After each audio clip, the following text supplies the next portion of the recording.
আজকে মহামান্য আদালতে সারদার যে ইনভেস্টরদের যে মামলাগুলো সেগুলো হিয়ারিং এর জন্য উঠেছিল মাননীয় অ্যাক্টিং চিফ জাস্টিস এবং জাস্টিস অরিজিৎ ব্যানার্জির এজলাসে, এবং সমস্ত পক্ষের বক্তব্য শোনার পরে আজকে কোর্ট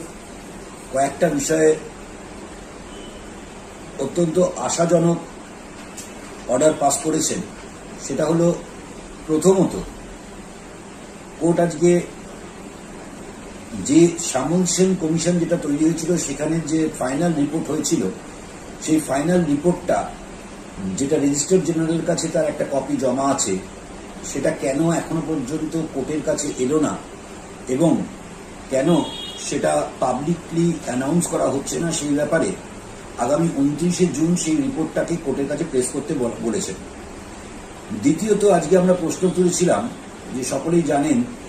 যে যখন সারদা স্ক্যাম ধরা হলো তখন মাননীয় মুখ্যমন্ত্রী,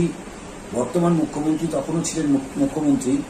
তিনি বলেছিলেন যে 500 কোটি টাকা ডিপোজিটারদের জন্য দেয়া হবে। তার মধ্যে 287 কোটি টাকা দেওয়া হয়েছিল।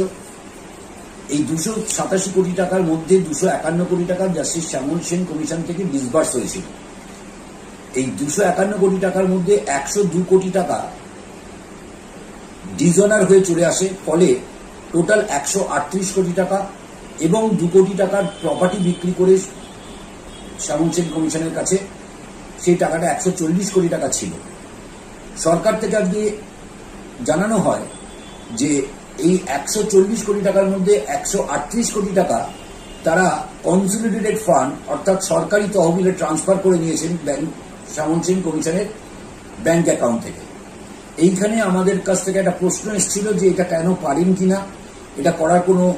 সঙ্গতি আছে কিনা, এবং কোর্টও আজকে এই ব্যাপারটাতে খুব উষ্মা প্রকাশ করেছেন যে যেখানে এই টাকাটা দেওয়া হয়েছিল ডিপোজিটারদের জন্য, সেই টাকাটা কেন সরকার তাদের নিজস্ব তহবিলে ট্রান্সফার করলেন। এবং আজকে যিনি সরকারের পক্ষ থেকে অ্যাপিয়ার করেছিলেন তাকে বলেছেন যে আপনি সরকারের কাছ থেকে